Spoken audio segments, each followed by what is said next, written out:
Cedric Washington was 44 years old, made $71,000 a year as a public school principal, and on a Tuesday afternoon at 4:15 p.m., his world was cleaved in two by a single, innocent question.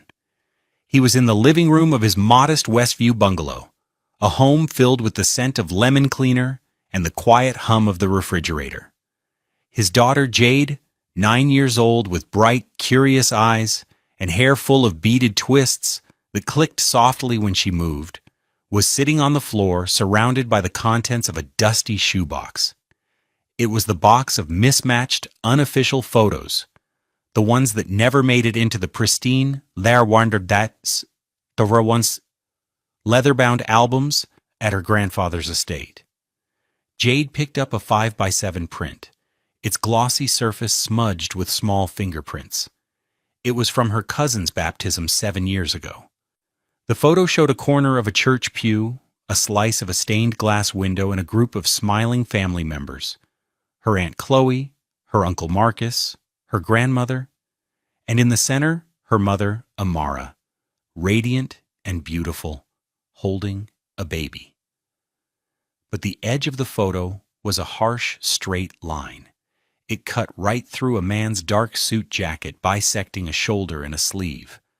A sliver of a dark brown hand with a simple gold wedding band was visible, resting on Amara's arm. Jade tilted her head. Her voice was clear, unfiltered, and utterly devastating. "Daddy?" she asked, looking up at him, her expression one of pure, logical confusion. "Where did you go?" Cedric looked at the photograph. He didn't need to see the whole picture. He was there in the ghost of that cropped sleeve. He remembered that day perfectly. He was the baby's godfather. He had been standing right next to his wife, his arm around her, a proud smile on his face. In the official family portrait, the one framed in a $500 silver frame on his father-in-law's mantel, he was not there. He had been surgically removed. For 10 years, he had been the subject of 1,000 tiny cuts, a slow and systematic erasure. He had absorbed every single one in silence, for the sake of peace, for the memory of his wife. But hearing the evidence of his own disappearance voiced by his daughter, seeing the confusion in her beloved face, was not a small cut. It was a chasm opening up right there on the $70 area rug from Target. For the first time, the quiet pain had a voice, and it sounded like his little girl. He had spent a decade being told, in the politest, the most surgically precise ways, that he did not belong. Now, he had to wonder, had he been so quiet for so long that he was starting to disappear even to himself? What happens when a man is erased so thoroughly that his own child has to ask where he went? The question hung in the quiet air of the bungalow, more damning than any accusation. 10 years earlier, none of this had seemed possible. Life with Amara was loud and bright and full. Cedric was a 34-year-old history teacher at a public high school, making $42,000 a year and loving every minute of it. Amara was a brilliant corporate lawyer on the fast track, her laughter echoing through their small rental house in Grant Park. They had a 2008 Honda Accord with a dent in the passenger door, $73,000 in student loan debt, and a love that felt like the only real currency in the world. They cooked together, danced in the kitchen to old soul records, and spent Saturdays volunteering at a community garden. Their life was a mosaic of small, joyful, inexpensive moments. Amara's family was another world. Her father, Harlan King, was a real estate magnate who operated out of a glass tower in Buckhead. He lived in a sprawling, 8,000 square foot modern mansion on a manicured acre of land, a property valued at over $2.4 million. It was a house of silent, recessed lighting, white marble floors, and art that was chosen by a consultant for its investment value. Harlan was a tall, imposing black man who wore $8,000 custom suits and a $25,000 Patek Philippe watch. He spoke in a low and measured voice that made pronouncements, not conversation. From the beginning, Harlan's assessment of Cedric was clear, though never spoken aloud. He saw a man who was kind, decent, and utterly lacking in ambition.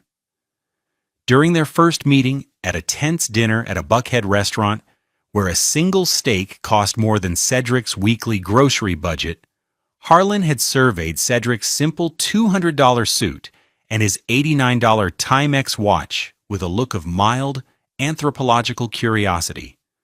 "So, a teacher," Harlan had said, swirling a glass of $150 Cabernet. "That's a noble profession." The word noble was delivered with the same faint pity one might use for a well-behaved but unintelligent dog. Amara, fiercely loyal, had defended him. "Daddy, Cedric is a brilliant educator. He's changing lives." Harlan had smiled, a thin, bloodless motion of his lips. "Of course, darling. Every society needs its functionaries." Cedric had felt the sting but chose to ignore it.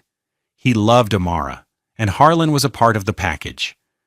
He believed his character, his devotion to Amara, would eventually win the old man over. He had no idea how wrong he was. Harlan didn't want a son-in-law to win him over. He wanted a subsidiary to acquire, another asset to add to his portfolio. Cedric, with his teacher's salary and his belief in public service, was a liability on the family balance sheet. The first official act of erasure happened 6 months after the wedding. It was Christmas. Harlan had hired a well-known Atlanta photographer for a family portrait session at the estate. The fee was $3,000 for a 2-hour session. Cedric stood proudly next to Amara, his hand on the small swell of her pregnant belly. He felt, for a moment, like he was finally being framed as part of the family. The Christmas card arrived a week later. It was printed on thick, expensive cardstock that probably cost $5 per card. On the front was the family portrait. Harlan and his wife Diana seated, their other children and their spouses standing behind them, and Amara, standing alone, glowing and pregnant. Cedric was gone, not just out of focus in the background. He was completely digitally excised. The crop was so clean, you couldn't even tell someone was supposed to be there. When Amara saw it, her face went white with fury. She called her father immediately, her voice trembling. "Daddy, where is Cedric? For why did you cut my husband out of our family Christmas card?" Harlan's voice was smooth, unbothered. "Darling, it was a simple matter of composition. The photographer said the shot was more balanced with an odd number of people standing. It's just a photograph. Don't be so dramatic." "He is my husband. I am carrying his child. And we all love you for it," Harlan said, his voice dripping with condescension. "Don't make this into something it isn't. I'll see you on Christmas Eve." He hung up. Amara was sobbing, a mixture of rage and humiliation.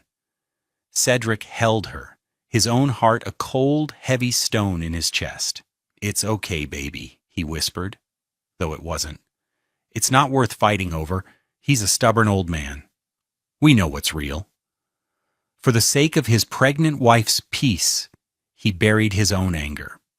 It was the first of many such burials. He was choosing his marriage over his pride, a calculation that seemed right at the time.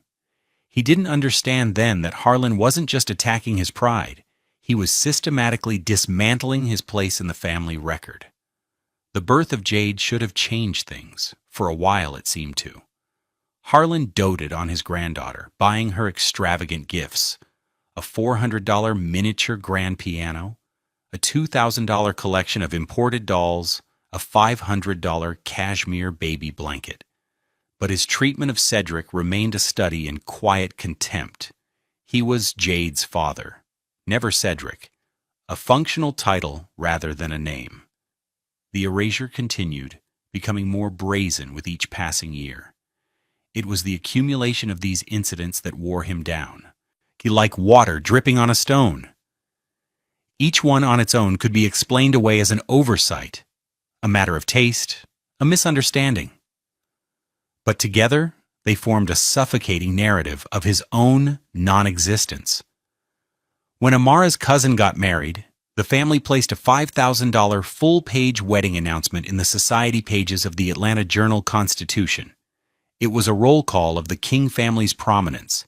It listed Mr. Harlan and Mrs. Diana King, the bride's uncle and aunt. It listed their children.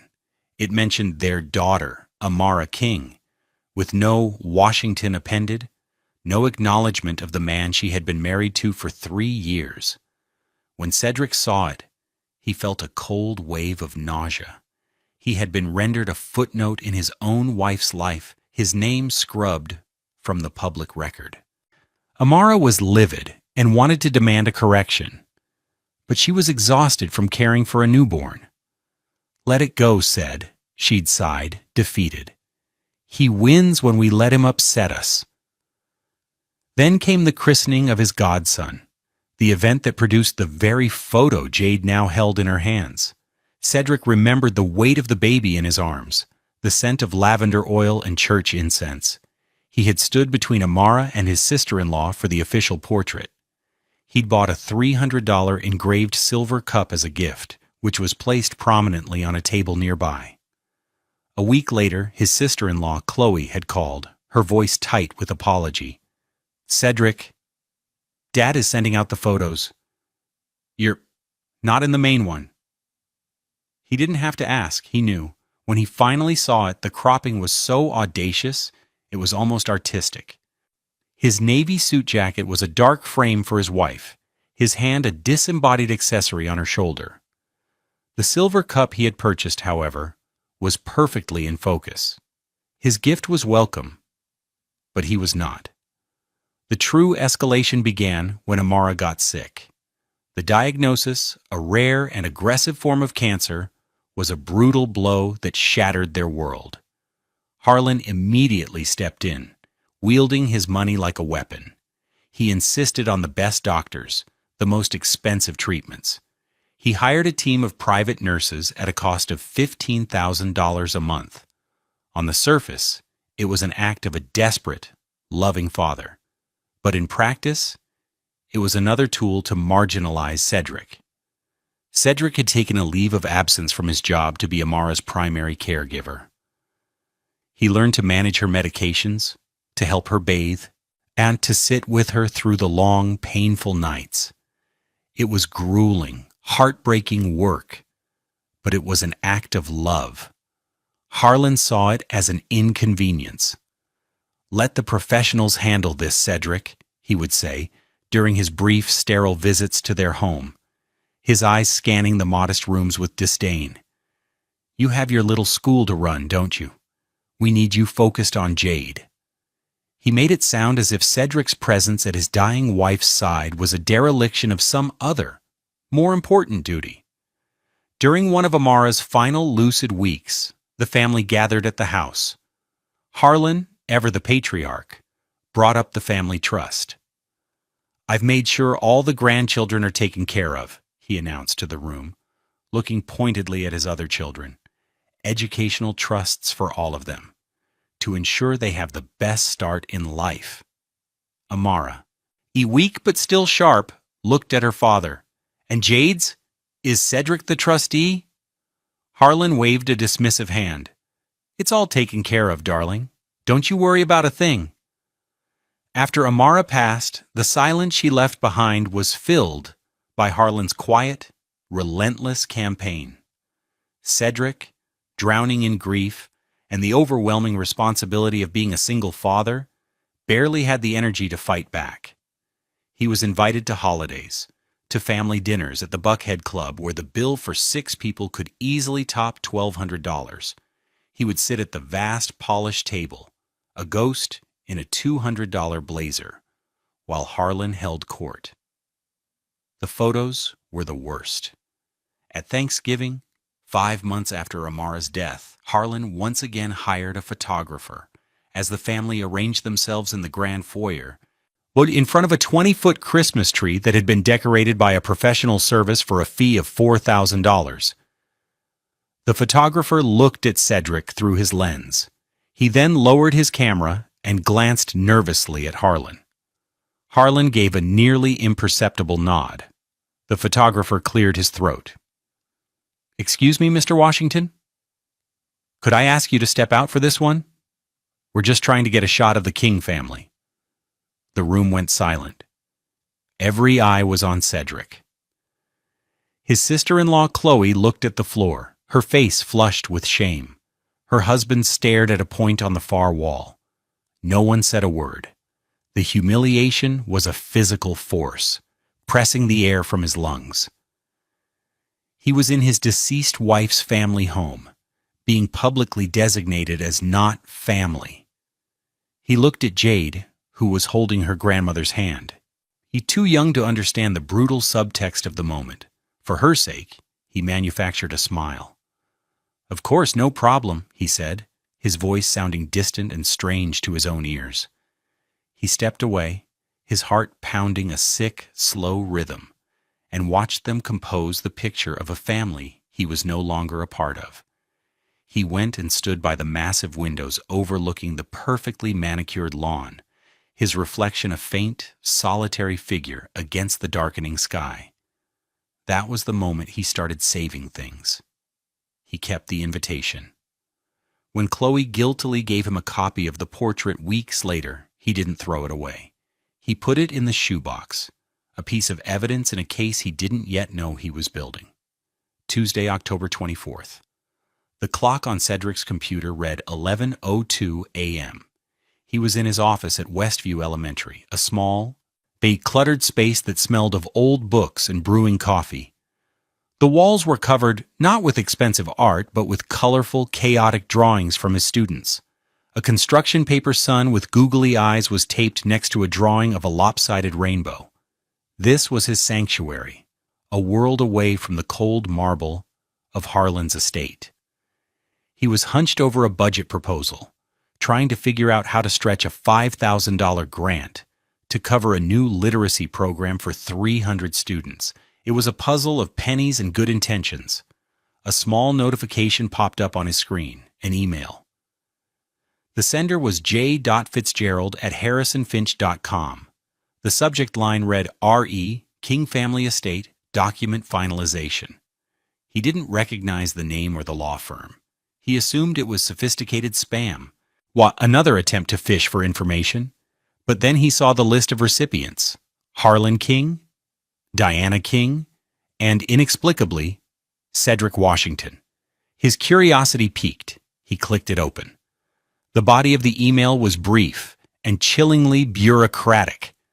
"Mr. King, per your request, I am attaching the full correspondence history regarding the Cedric exclusion clause for your final review before the documents are formally filed with the probate court.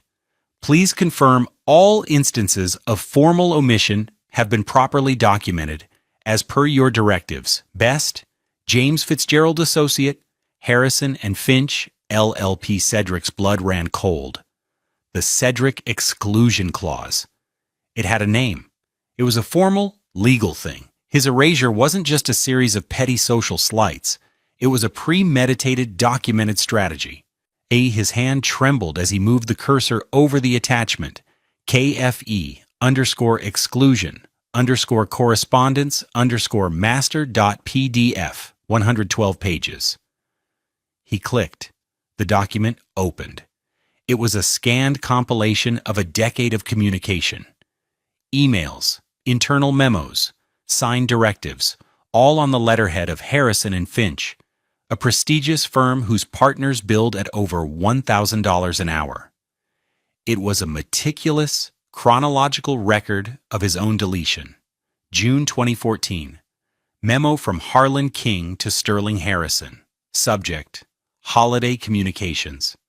Sterling, please ensure all future holiday cards and announcements feature the family portrait. The approved version is attached. The version with C. Washington is to be deleted from the files. March 2016, email from Harlan King. Regarding the AJC announcement for the wedding, my daughter is to be listed as Amara King, no surname hyphenation. Her spouse is not to be mentioned. September 2017. Directive signed by Harlan King.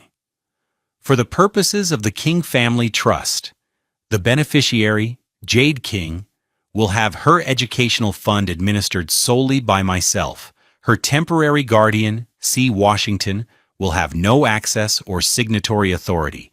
Draft the language to ensure this is ironclad.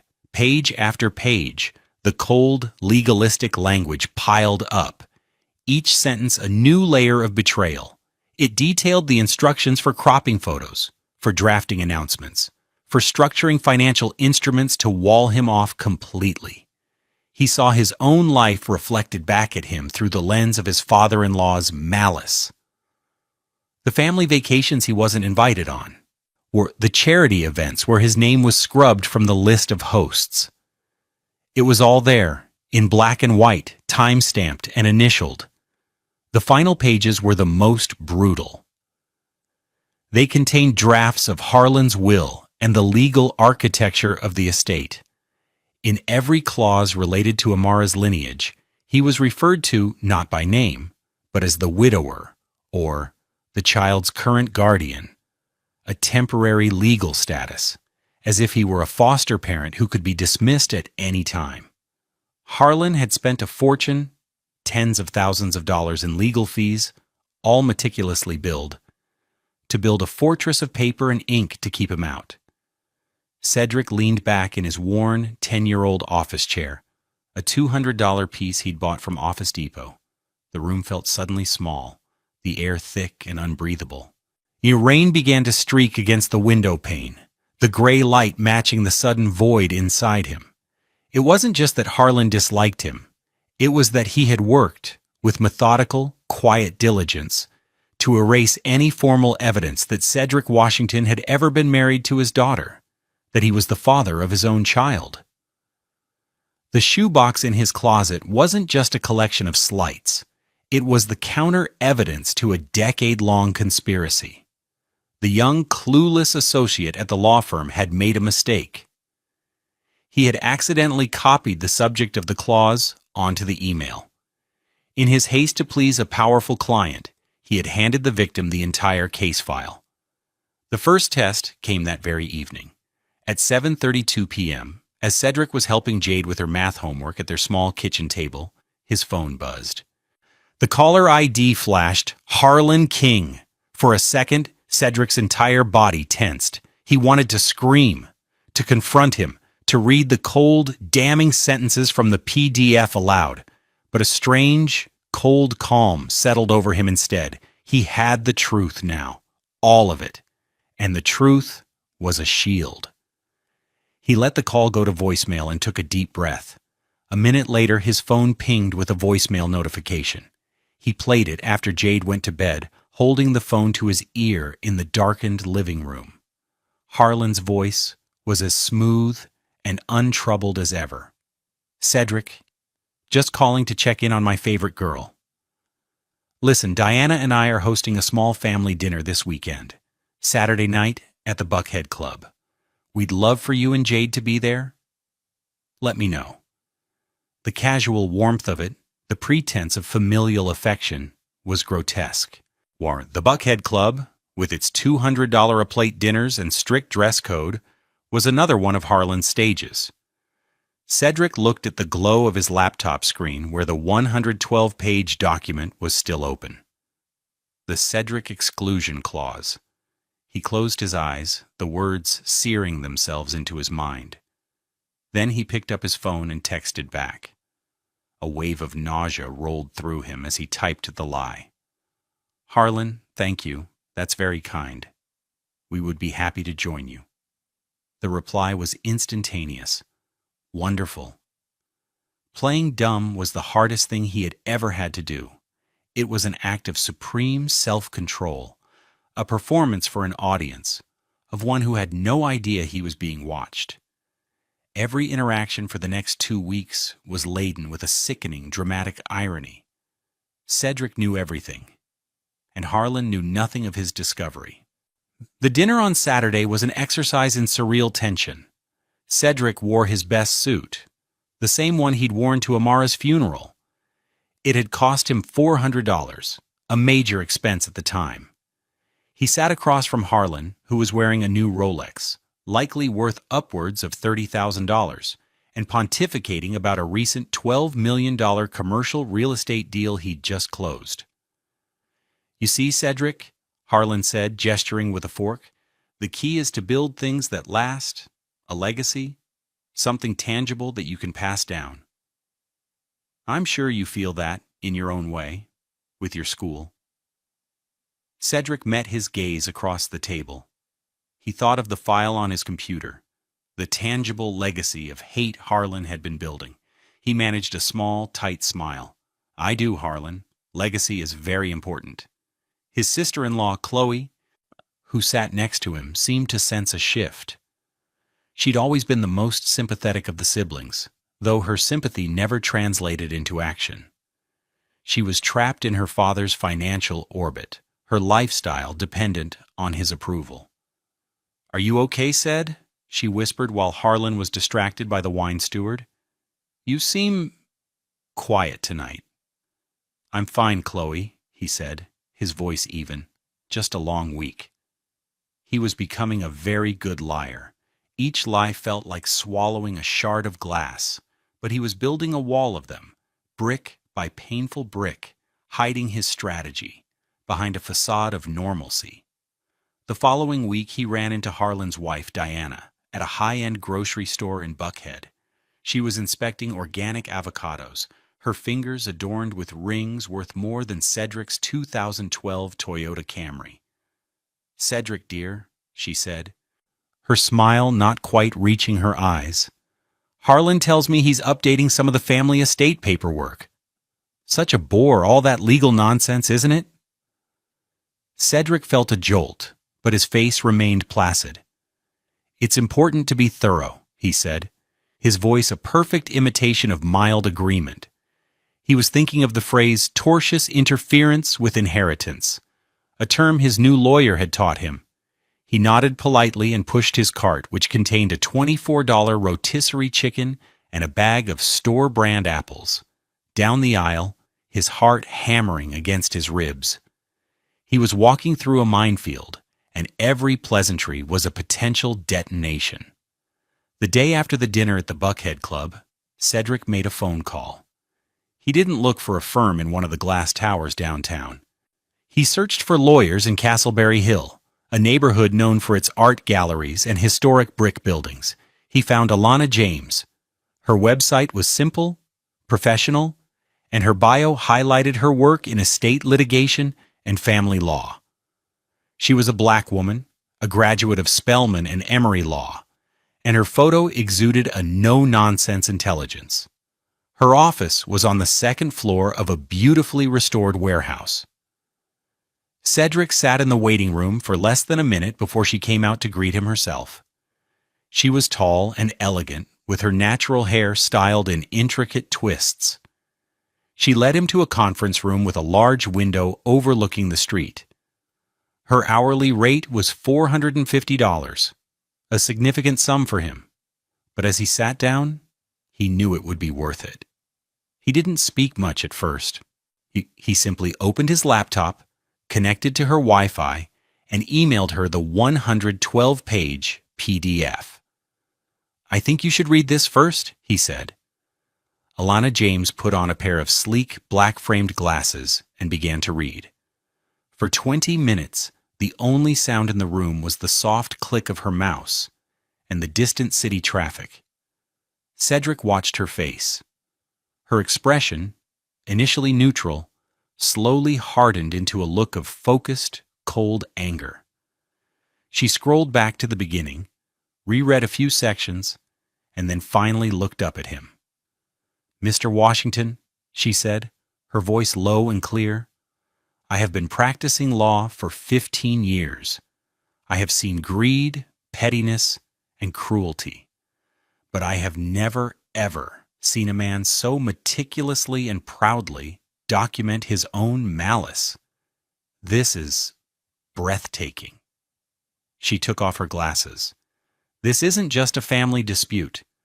Based on this document, your father-in-law has engaged in a decade-long pattern of behavior that could constitute intentional infliction of emotional distress.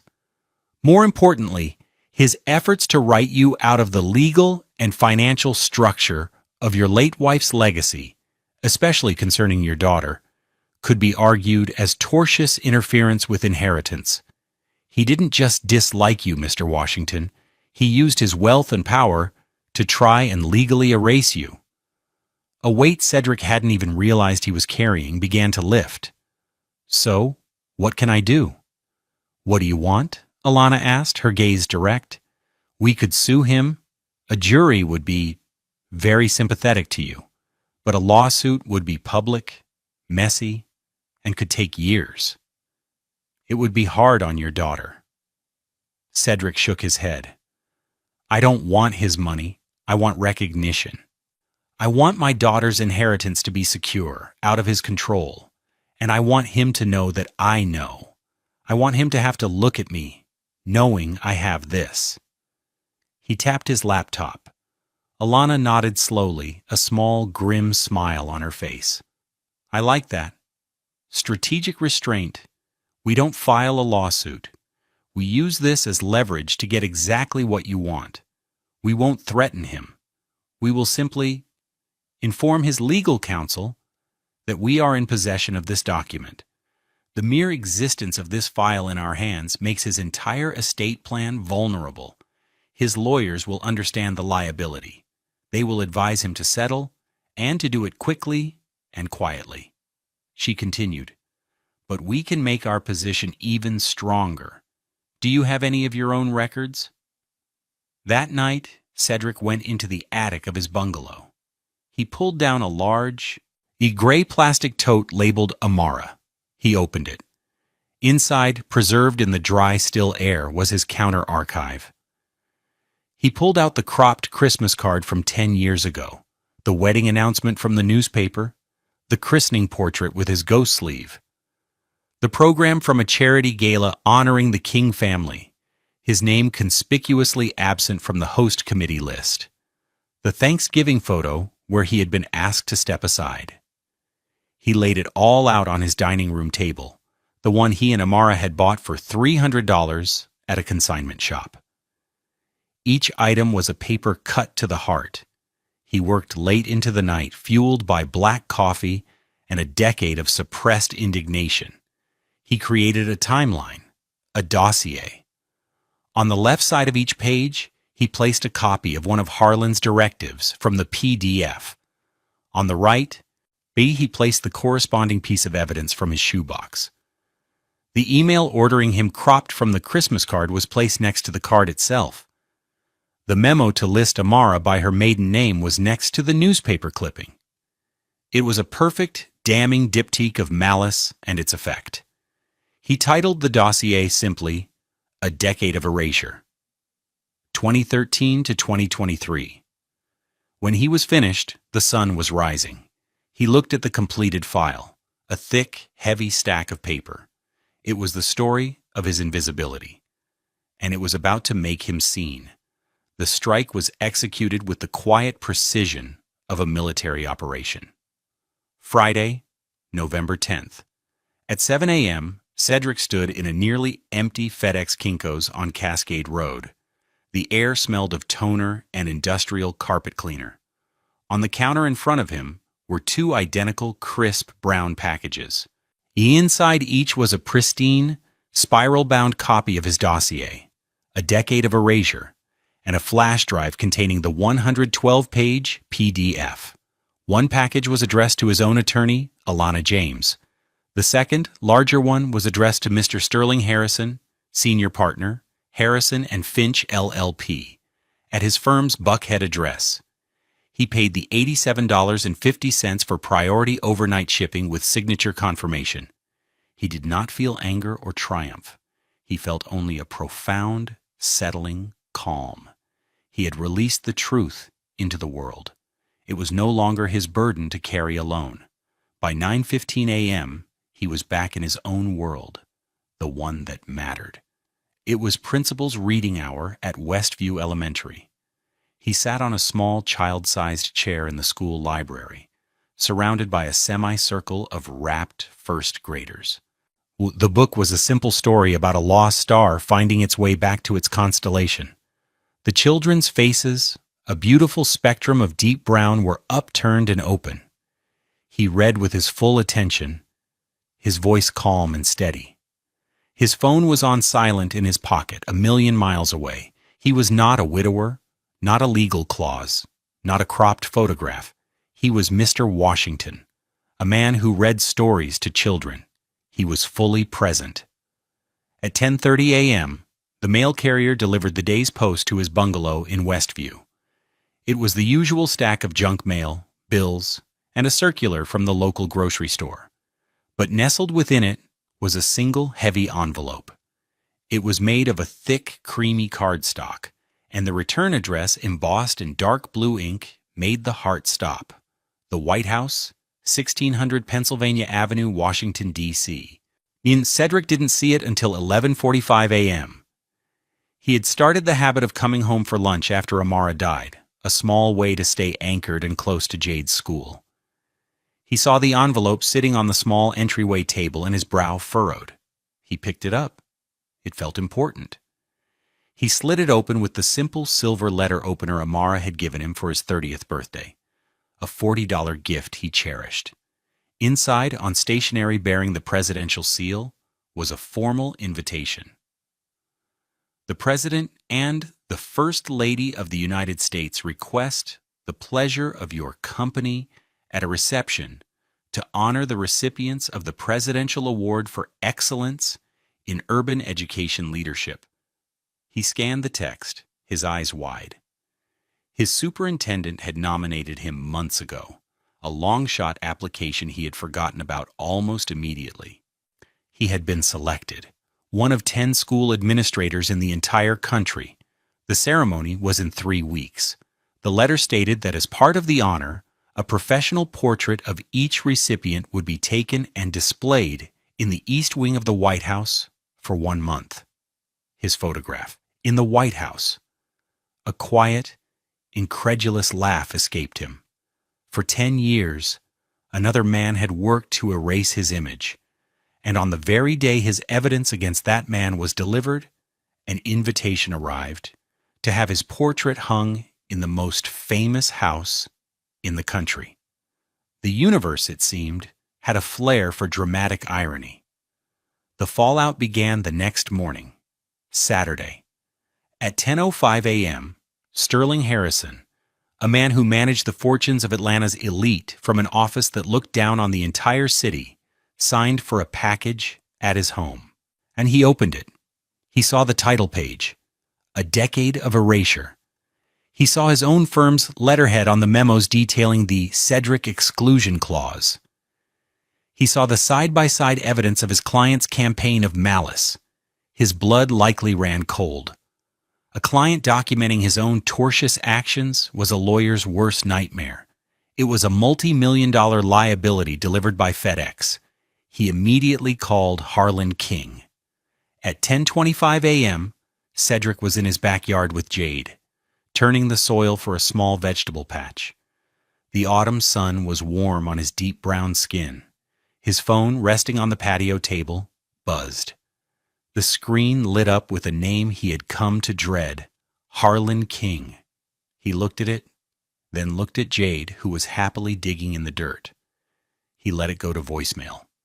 A minute later, the phone buzzed again, a voicemail notification. He did not listen to it. At 10:45 a.m., the phone rang again. Harlan King. Cedric pressed the silence button on the side of his phone and went back to his gardening.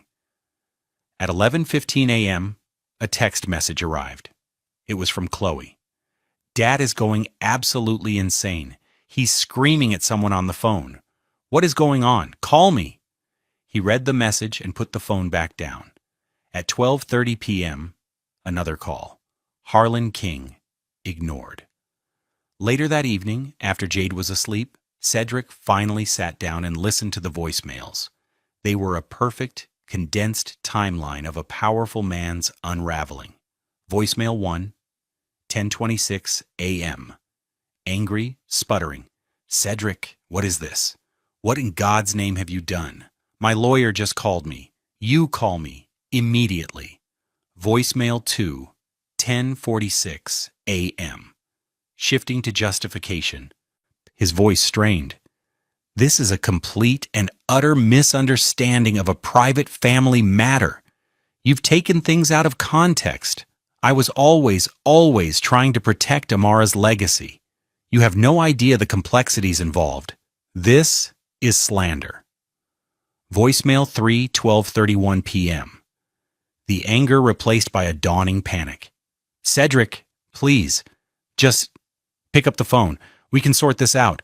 Think of Jade. We don't need to involve lawyers. We're family, for God's sake. We can fix this. Voicemail 4, 2:15 p.m. Pleading, his voice cracking. Okay, I understand you're upset. Some things may have been handled poorly.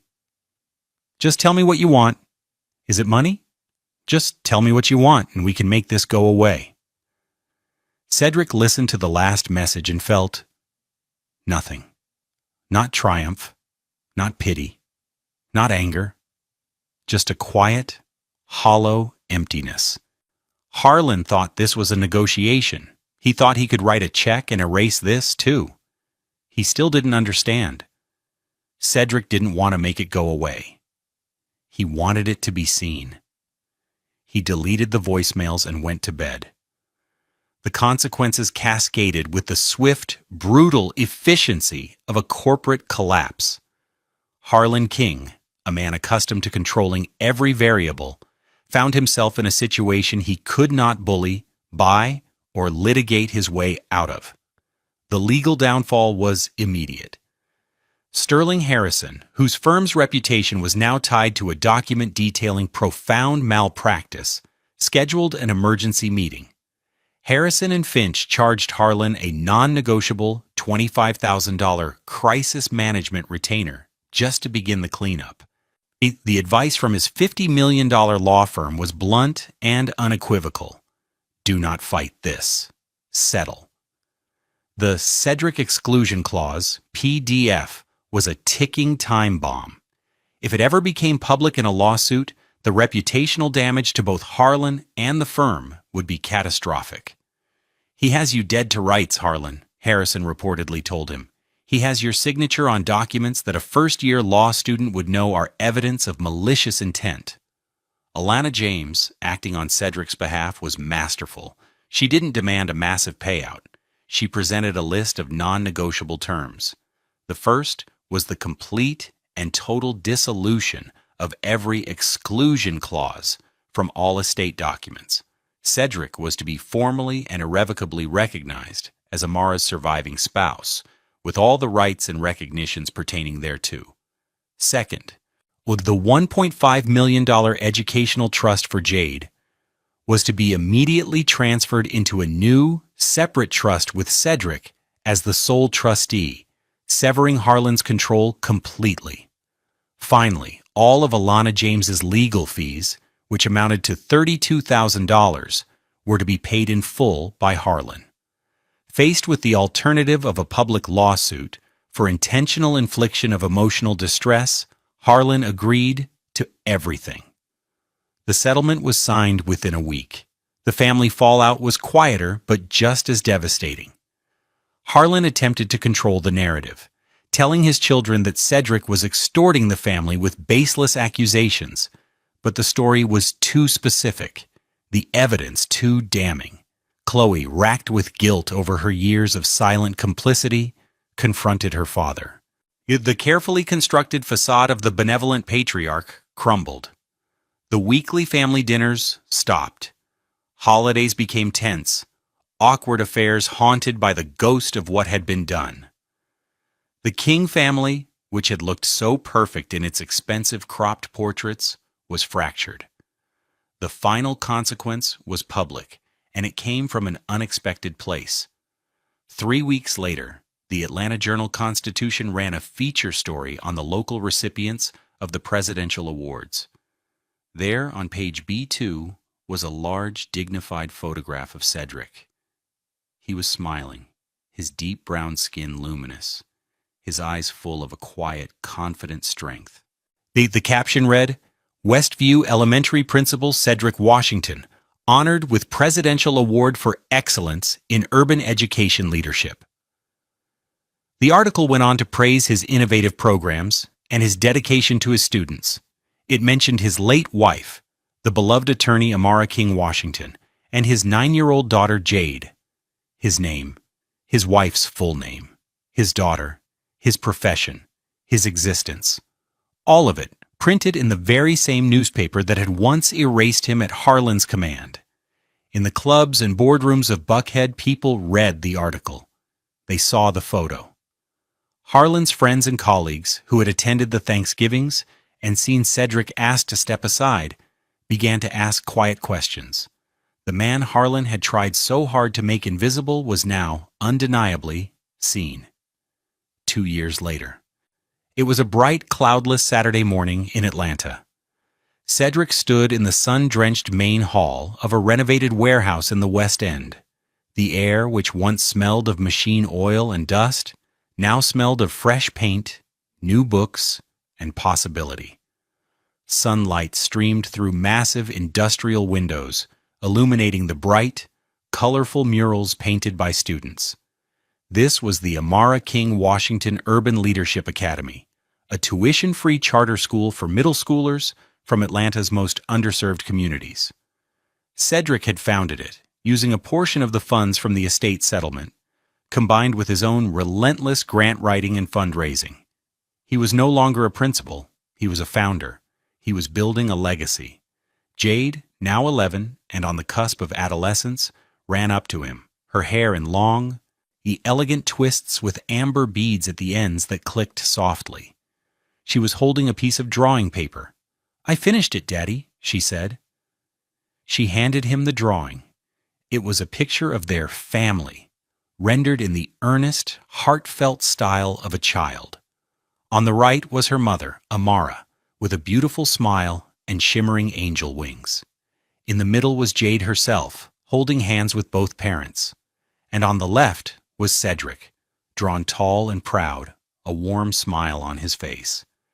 She had used a rich, dark brown crayon for their skin, pressing down hard to make the color deep and true.